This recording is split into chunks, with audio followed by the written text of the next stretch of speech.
I'm Kate Miller, Training and Communications Specialist for Project Hope Virginia, Virginia's program for the education of homeless children and youth.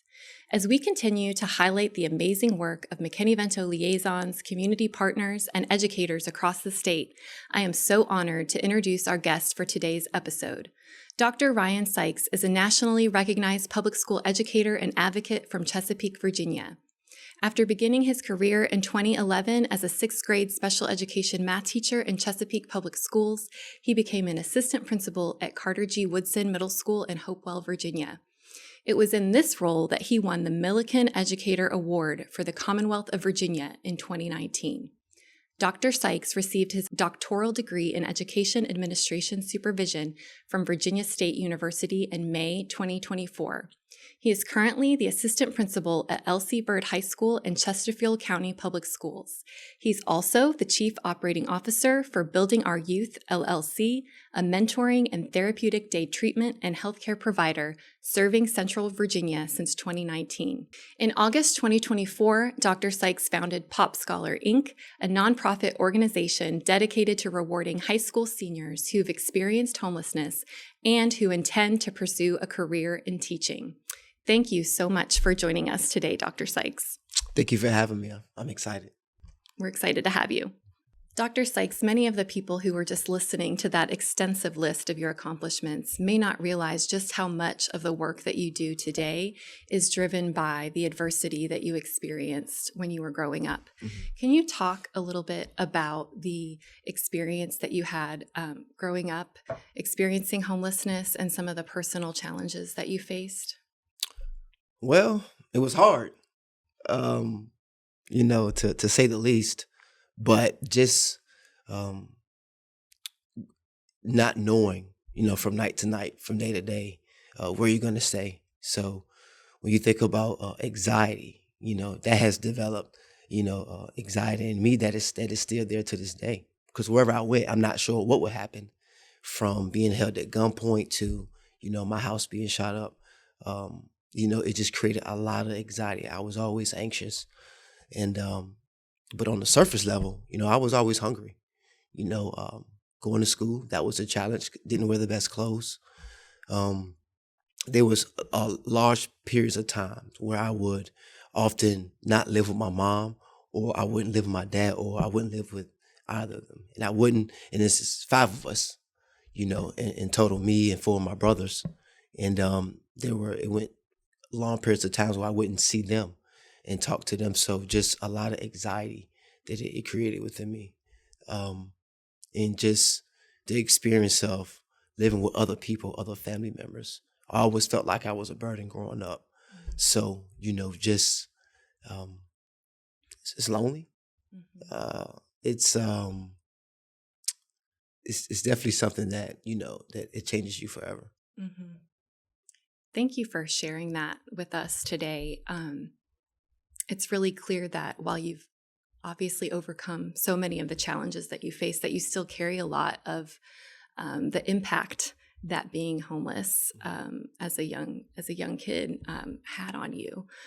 Can you talk a little bit more about that experience and what it was like at school when you were trying to kind of go through the motions of being a kid and being a student, knowing that all of that was happening outside of school at the same time?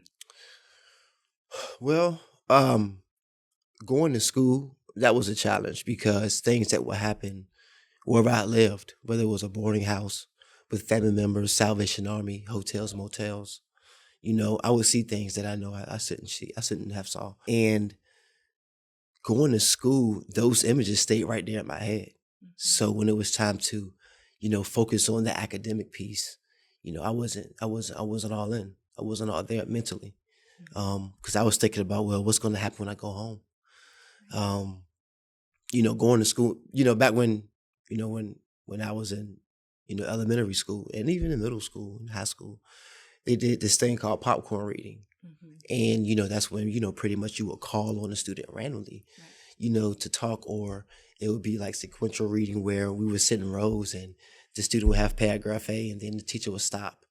Oftentimes during those times, whenever I was called on to read, I will often sweat, and I would stutter over my words, and classmates will help me.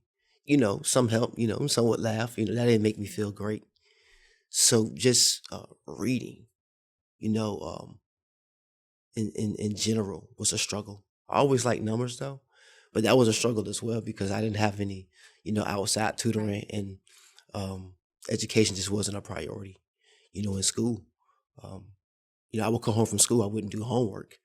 I would go home and I would stand on the block of 1900 block of Decatur off Jefferson Davis, which is now Richmond Turnpike. And I would scream 5-0 one time, and I would scream that. Well, I would yell that to alert the drug dealers that the police were coming, and that's how I would get paid. And what I'll do is I take that money and I'll go across the street, get some Church's chicken, and bring it back for me and my baby brother to have dinner, have something to eat. So I was focused on those things outside of school, but school was a safe haven for me though. Although it was hard, I didn't miss a lot of school when I had the opportunity to go, because I knew that, I would get a healthy, breakfast and lunch for sure. Right. And I get snacks to bring back home too. So, although school was a safe haven, it was hard. And particularly it was hard because when you go from school to school, you miss on a lot of instruction. If you're at this middle school and you jump and move, what you were learning in history class, for that course, it'd be totally different. They may have already covered that. So you've missed so much information already. So academically it was hard. I tried, but Right. yeah. Well, and it sounds like you were dealing with so much trauma and really were truly in survival mode outside of school. Mhm. And then to have to move from school to school must have just added to that Absolutely. trauma that Yeah. you were experiencing. I know that whenever you're delivering a speech or advocating for students who are experiencing homelessness, you like to use the phrase, make it pop. Mhm. And POP stands for perseverance, opportunity, and purpose. Yes. And you just reflected on many of the challenges and barriers that you faced growing up, along with experiencing homelessness. Mhm. So with that, can you talk a little bit about that concept of perseverance and why it's been such a critical part of your story? Persevering, that's like having skin in the game, when you persevere. And at a young age, I had to persevere just to get to where I am today. There was a point in time where I lived on Decatur Street, and I was held at gunpoint while my mother was braiding my hair, and I had to scream and beg for my life. And just thinking about that, just talking about that, does something to me, Mm-hmm. and I don't think that'll ever go away because I still have that visual in my mind of looking at that barrel and just screaming and begging another man for my life. So just persevering through that, I think, and amongst other things, I think that builds self-efficacy, and that's why that's so important. A lot of opportunities that I got along the way, it was because I persevered through so many things. Right. And persevering through those things manifested opportunities from school, people, especially people, they've given me so many opportunities because they saw that I persevered. So they're like, okay, this kid, he got some skin in the game. He's all in. He could have gave up a long time ago, but he didn't. Right. So just being able, just starting with the perseverance piece, because you got to go through something. If you look at any great team, any great dynasty, any great organization, they persevere through those rough patches. And on the other side, there's opportunity. It's important to, pop, because, we all going to have to persevere through things in life. But I think we may be living in times where people are only concerned and obsessed with the end result. Mm-hmm. And when they see that, like, man, how did he or she, how did they do that? Well, what about the story? You were about the success, but, when you persevere, And when you tell that story, you can make so many connections with so many different people because they're sitting and they're wondering, well, how did they accomplish this? Well, they had to persevere through some things, opposed to just focusing on the end result. And when you tell people your story of perseverance, it gives them hope, and it's just the self-efficacy piece. If he can do it, if she can do it, I know I can do it as well. Right. So that's why it's important for me to tell my story and the things that happened to me, because I want, these kids out here to know that, you're not experiencing these things by yourself and you can make it, and there's greatness on the other side. Right. That's so wonderful to hear you frame your story in that way. I mean, I think listening to it, I'm so sorry you had to witness those things as a young kid who was just trying to go to school and feel like a normal kid, but you've chosen to look at it through such a lens that that's made you so resilient and be such an example for other people who have experienced hardship in their own lives. So let's talk about the second part of making it pop, which is opportunity. And you've touched on this a little bit already, but I'd love to hear you talk about some of those opportunities and supports that you were able to get specifically through people who worked at your school or people in the community while you were moving through school and experiencing all these hardships, and some of those opportunities and supports that allowed you to stay enrolled in school and keep driving towards that end goal. I want to take this opportunity to personally thank all the school cafeteria workers, throughout the Virginia, Richmond City Public Schools where I went, Chesapeake Public Schools where I was a student, Norfolk Public Schools where I was a student. And, I just want to just salute you guys and give you guys credit, because that's the main reason why I went to school growing up. I knew I was getting breakfast. I knew I was getting lunch, and when you think about Maslow's hierarchy of needs, that's at the very bottom. That's a basic need. No food, no water. You can't even think. You can't perform the duties that your teachers need you to do to be successful in school. So first and foremost, it was the school food, and the free lunch programs and everything. And even when I lived out Afton Avenue in the projects in Richmond, summertime when the pet trucks used to come and give us free breakfast and free lunch, those things always kept me afloat. I want to thank my brother Evan Guyton, who introduced me to Virginia State. And he also introduced me to just the field of teaching. He always told me, hey, man, if you become a teacher, they always need teachers. You always be able to feed yourself. And he literally used to say those things to me, because growing up, that was a big deal. How are we going to feed ourselves, and how are we going to keep the lights on? So he would oftentimes come and pick me up when I was in middle school and take me to Virginia State during springtime and just to visit campus life and see the fraternities out there, see the Sigma stepping and the cheerleaders, the woo-woos out there at Virginia State. And that became tangible to me because I was on that campus. That was an opportunity because it was exposure. Exposure is opportunity. You don't have to always give something to someone or you give them a job, but he just exposed me. Took me on campus, allowed me to see and think and feel that campus life, and I thought it was tangible. I thought I could reach that goal and touch that. So he was really pivotal, in my life in reference to me just going to college and everything. And I also would like to thank my my high school track coach, Rich Fulford. When I was in high school, he would pick me and my baby brother up 2 or 3 nights a week, because at the time he knew that we were staying with our older brother. At the time he was a truck driver, so he just paid the bills and provided shelter. And we would have oodles and noodles and things of that nature, but some nights we didn't have that to eat. And just building that relationship with Coach Fulford, who was a history teacher at Crestwood Middle School in Chesapeake, Virginia. And he took us over his house and we held hands at the table. At the time I'm 16 years old. It's my first time ever sitting at a table holding hands, praying over a meal.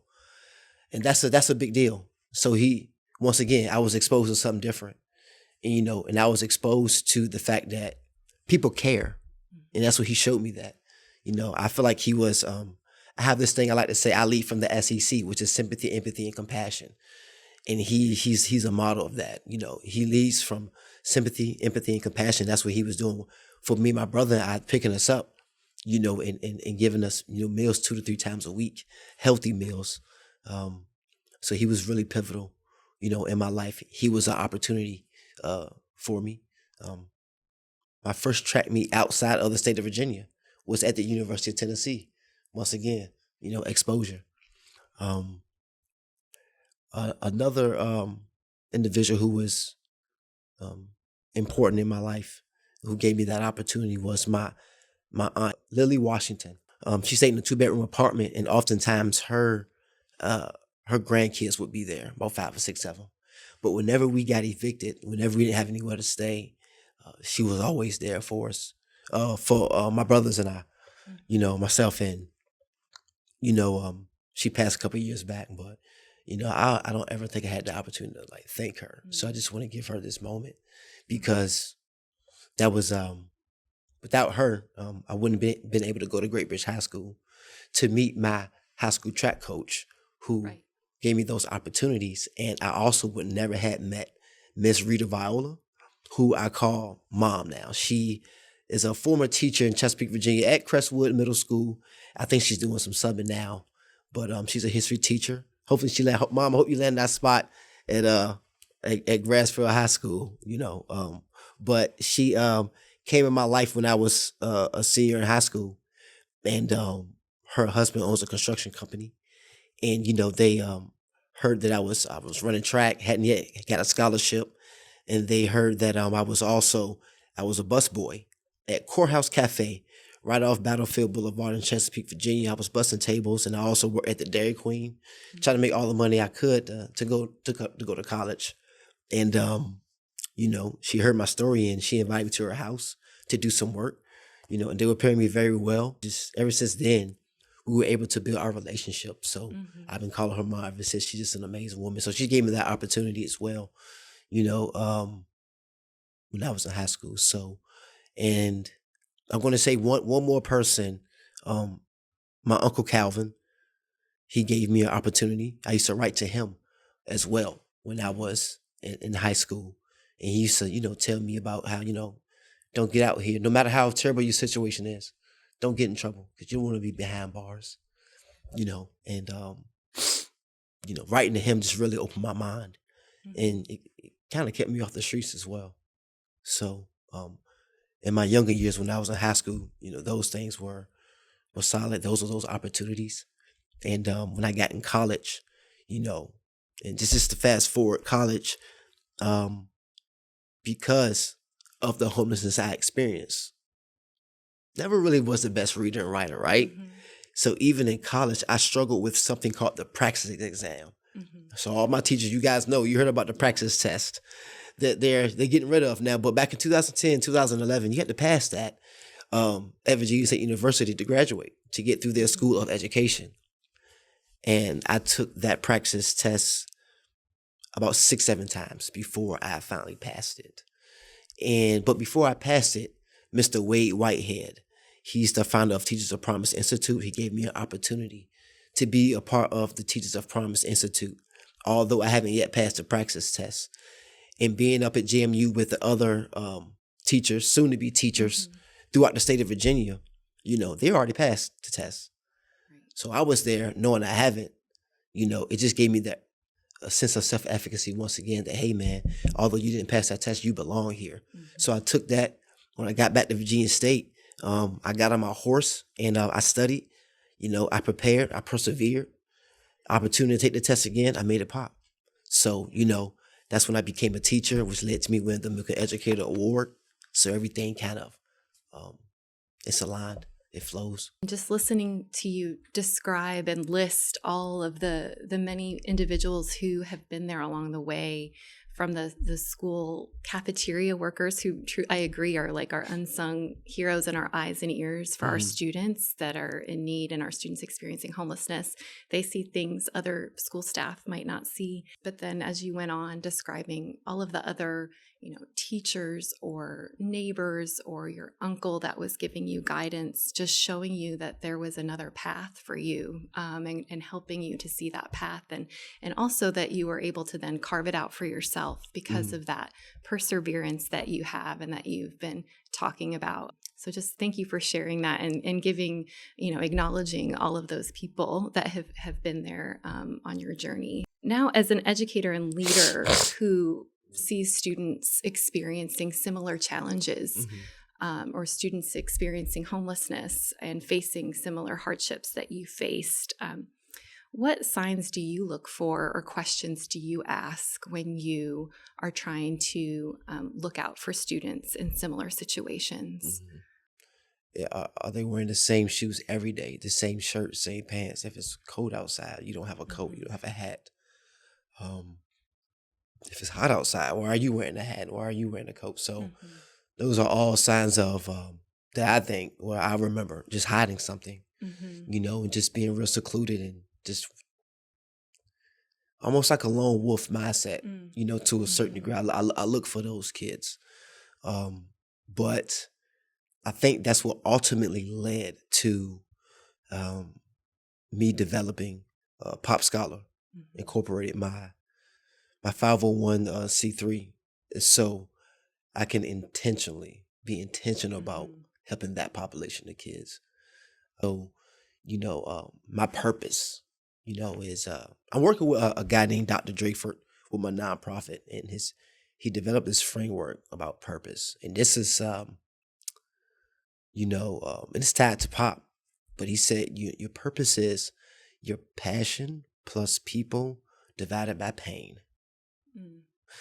And my passion is high school kids. And you think about the pain that I've went through with homelessness.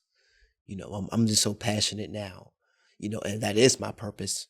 Is to help these kids that experience homelessness. I noticed you mentioned not just kind of those tangible features of maybe somebody wearing the same outfit every day, but also students who might look like they're loners, like they're isolated. And I think when you were talking about your own story, you reflected on that as well. So I think that's really helpful for people listening and looking for ways to better support students experiencing homelessness. Let's talk about purpose, the third part of making it pop. You've talked about perseverance and opportunity. Can you talk a little bit about how those first two pieces have led you to finding your sense of purpose? Perseverance plus opportunity, it equals purpose. And your purpose is your passion, plus the people you want to impact, divided by your and their pain. So when I think about purpose and the things that I've endured as an adolescent growing up, and for me to become an educator, I hear certain things, and oftentimes I hear students that experience homelessness, and I hear that their grades are bad and bad test scores, and they don't go to college. What I don't hear is the traumatic experiences. You don't hear those. You don't get those voices. Right. You don't get those stories, and I think it's because there's things that I've been through that many other kids been through. Kids now are going through, and it's simple. They just don't make it. I became an educator, became a principal, assistant principal, but the things I've been through, I could have went the other direction. I could have easily been in jail for a number of things. But because of the opportunity, I'm here. And now I feel like it's my purpose to be that O in Pop for these kids, to be that opportunity. That's PopScholar. That's the opportunity. Because sometimes all you need is that little push. And when you're in high school, you kind of made it this far. You're at the end of you can almost see the light at the end of the tunnel, because they know, graduation, I'm grown, I can do this, I can do that. But there's so much more to life than just turning 18 and graduating high school. And students that experience homelessness, they have a shaky foundation as it is. And because of that shaky foundation, if you can persevere through and get to high school, that's why PopScholar is here to help you, give you that push to find your purpose. And me with my purpose now, I can't see myself doing anything else. I know firsthand what these students are experiencing. I know firsthand students who are in high school, what they've been through, kindergarten, first, second, third, fourth, fifth, and so on. I know that they need help. When I think about BOI, building our youth, me and 3 other men, we established that 6 years ago, because as educators, we saw what was going on in our schools, and we know that mentoring, that's the opportunity right there that some of our students need. And because I know firsthand what they go through, that's truly my passion, because I'm like, the mental illness that stems from, experiencing homelessness. I think these are the types of students that often fall through the cracks, because you're moving around so much. You fall in and out of the data all the time. You describing your sense of purpose that's kind of been built on your perseverance and opportunity just illustrates the ripple effect that make it pop mentality can have, because I think of all the people you mentioned earlier who helped you along the way and gave you guidance and support that you might not have otherwise gotten at the time. And now you're able to go give that same kind of guidance to other students that are enduring the same kind of hardships that you went through. So that's just so inspiring to hear you describe that. Yeah. I couldn't imagine not doing this, not giving back. I can't imagine that not being my purpose. All the help I received on the way. Look, if I didn't receive the help that I received, I wouldn't be here. I'm not gonna sit here out like I did. I put my boots on, and I strapped my boots on. Sure, I persevered through some things, and I'm the one that had to go to school and do the work and come home and deal with everything. But there were so many people along the way that provided me opportunities. It's a must that I give back and do the same. Dr. Sykes, what would you tell your younger self if you had a chance to send him a message today about what was in store for his future? What would I say to my younger self?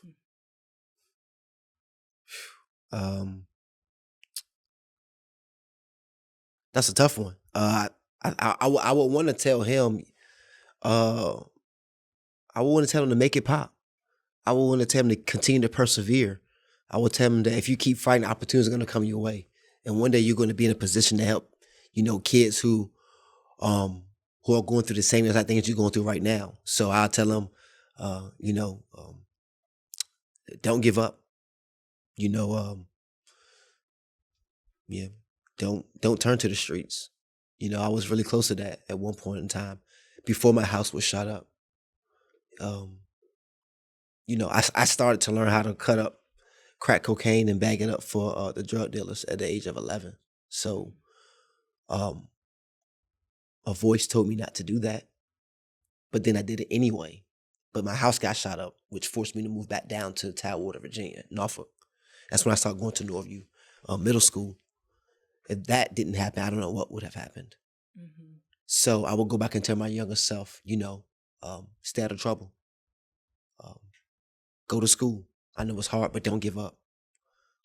Opportunities will come from this. So I would just tell them make it pop, because back then I wasn't thinking about making it pop. Like, it wasn't a thing until a couple of years ago. So, I would definitely, spill into him what I'm trying to spill into the high school kids today, right now. Yeah.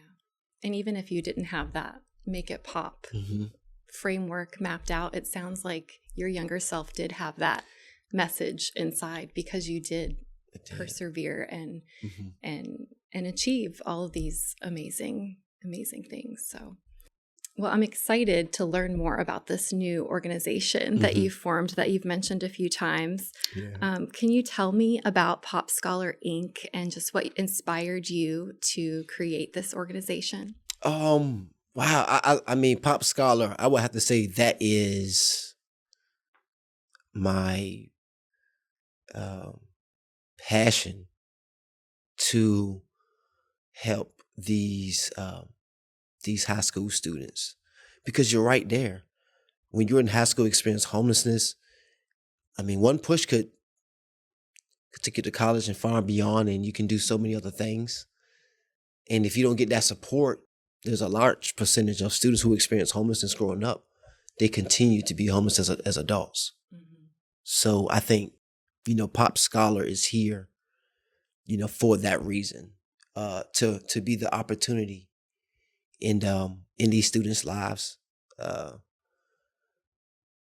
once again, me being an educator for 14 years now, going on 15 years, I love what I do. Wouldn't change it for the world.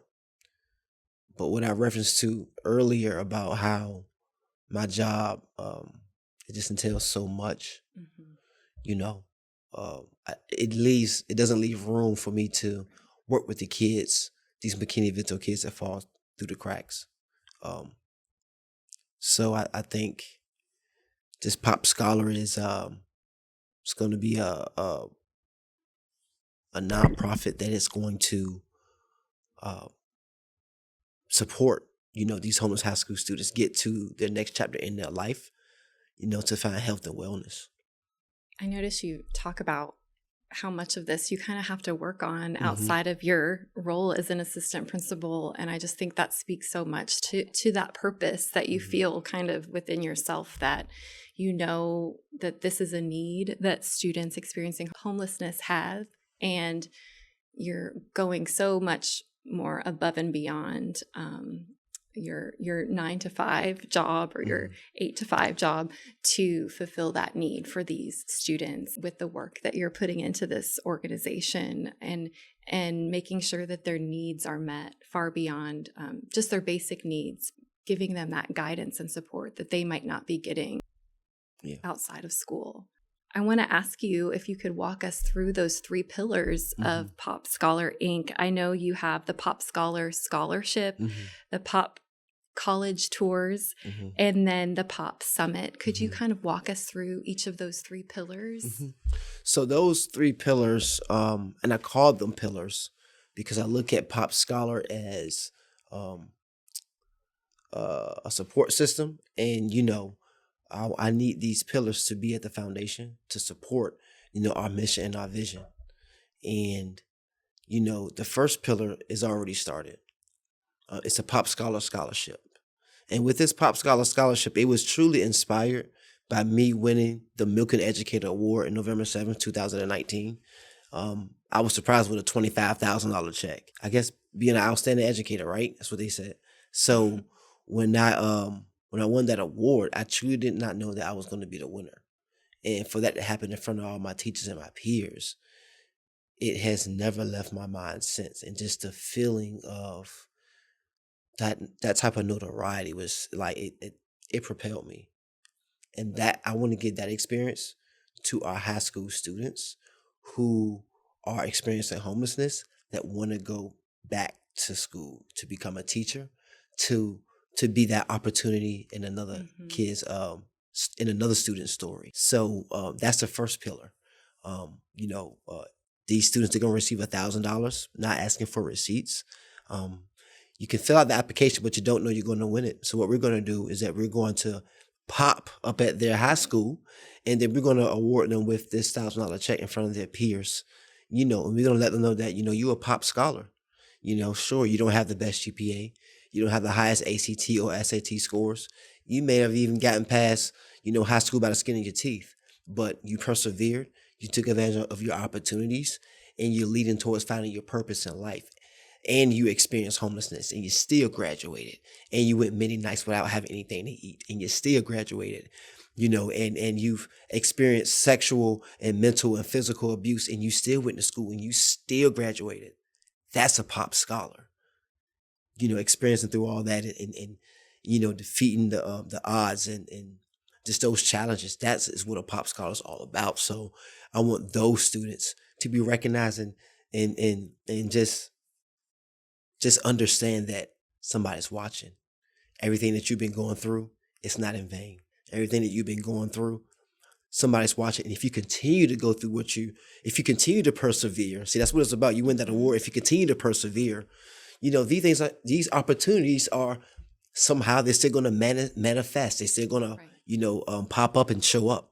So it's, that's the first pillar. My second pillar is my Pop College Campus Tours.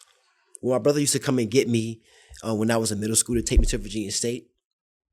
I think the main reason why I went to Virginia State and I became a man of Phi Beta Sigma Fraternity Incorporated, I followed in my brother's footsteps because he took me there initially, and it became real. Right. I can't imagine going to Harvard if I never even stepped foot on the campus. At that point, it's just a name. So Virginia State was just a name. And then he brought me there a few times. And I was like, you know what?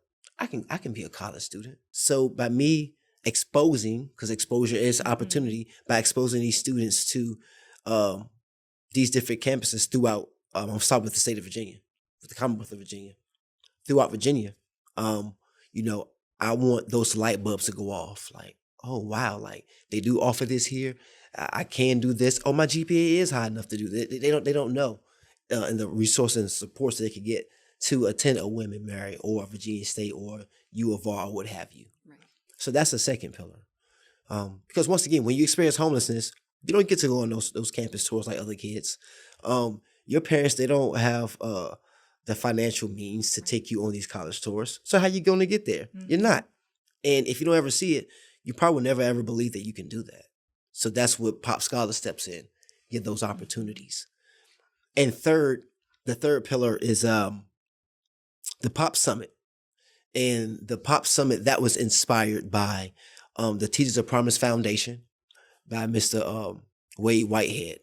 And the Pop Summit, what that is going to do is going to have motivational speakers there. So if you're a vendor, if you have resources you want to give our students that are experiencing homelessness in high school, we're going to feed them breakfast and we're going to feed them lunch. I don't know how I'm doing that yet. I'm still working on getting funding and writing grants, but you know, that Pop Summit is going to be filled with resources for these students to come and see what's out there for them.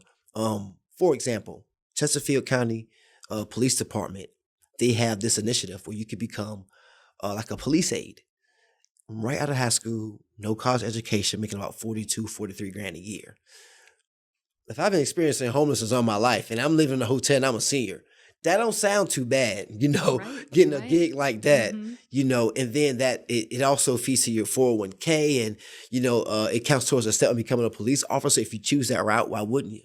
You know, so I want the military to come and be a vendor as well. For example, the National Guard at the age of 17 with parental consent, you could, you know, join the National Guard and, you know, they pay for your college, you travel the world, things of that nature.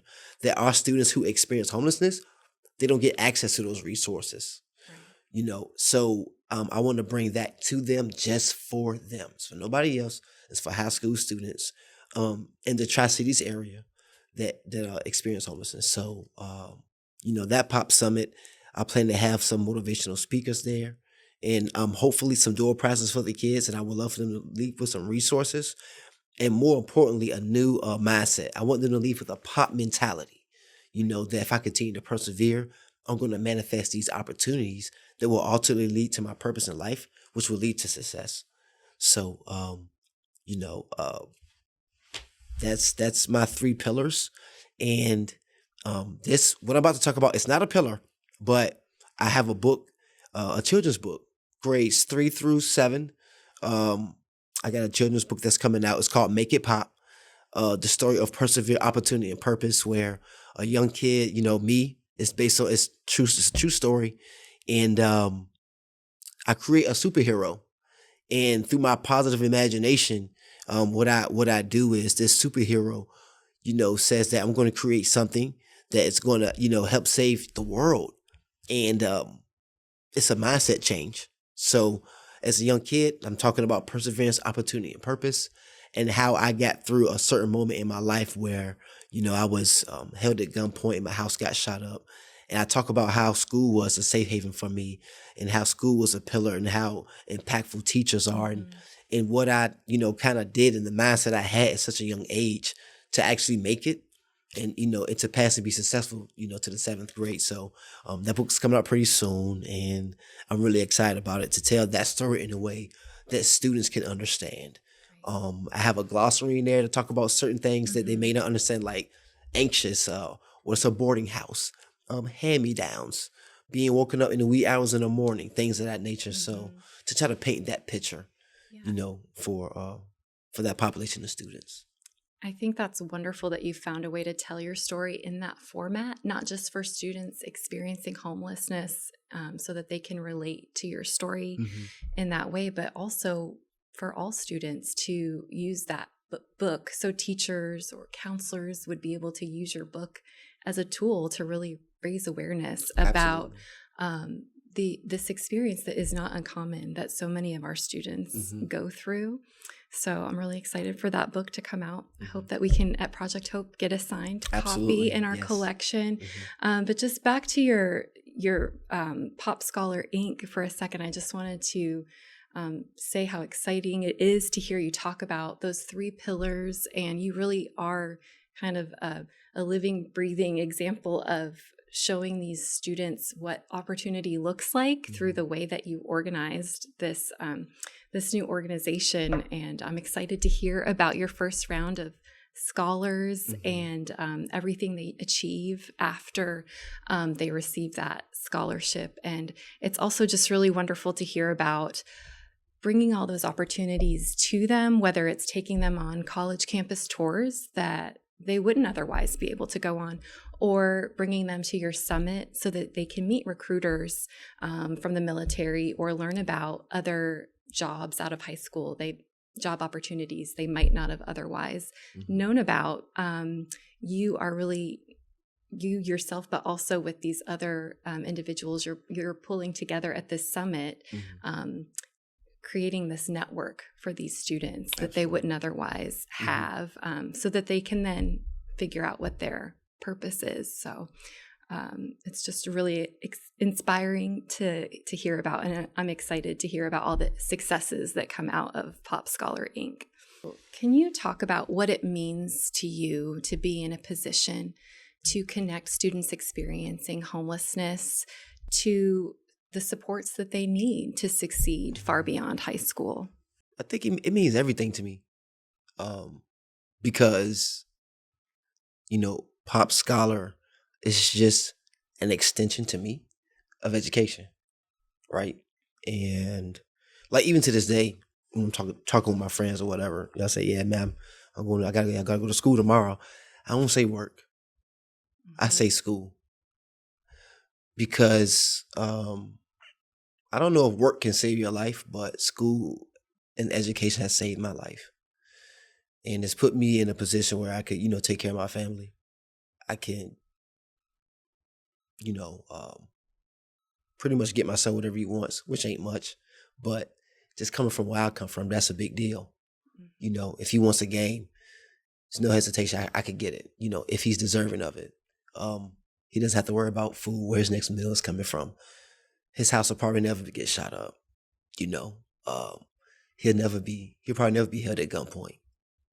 My son will never have to stand on the corner and hold crack cocaine and scream out 5-0 for money and food. He never have to do that. So me being in a position right now to help other students to get over those challenges and those obstacles, to climb those mountains, it means everything, because I know what it did for me. And, I don't play with it. Certainly save my life. And I don't know if I can save anybody's life, but man, I'm PopScholar. I wanted to be that opportunity to make these kids feel like, man, if I didn't have that, I'm not sure if I'd be here.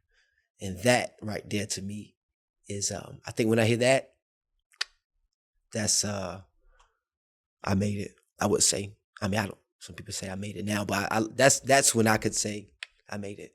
When I have kids popping up like, yeah, if it wasn't for PopScholar, I wouldn't have gotten to his university. If it wasn't for PopScholar, I don't think I would have graduated high school. When I start hearing those things, that's when I'm like, okay, good, made it. So, but yeah, it means it's everything. Well, you might not think you're saving lives, but you're definitely changing lives with all of the amazing work that you're doing. And I just thank you so much for being on our podcast with us today. And thanks for being here, and thanks for all that you do for students across Virginia. Thanks. I appreciate you for having me.